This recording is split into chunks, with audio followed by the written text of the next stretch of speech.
Lumbajong constituency under Dipu main town adungalong Sitlabari LP School Headmistress Rita Puryakastha on duty school teaching jikalisi school hemalong ame kejang loklok ajok suspension kibipon.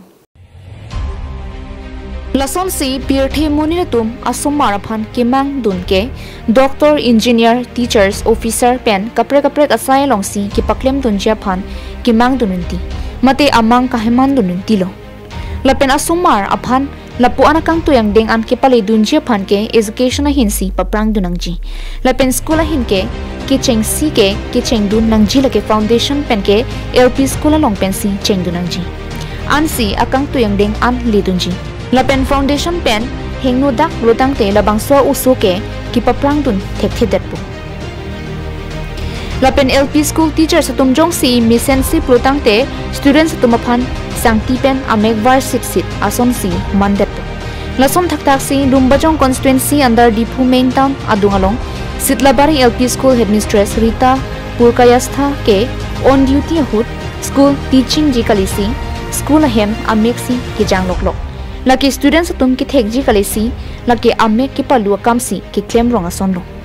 laki Dipu town long amadlo sitami kaphiri avi pin anpin teacher satum lasi atokano borpung tarapung LP school teacher sutum ke masap suta Carbing Thomas council tumaphan kaphiri avi detlo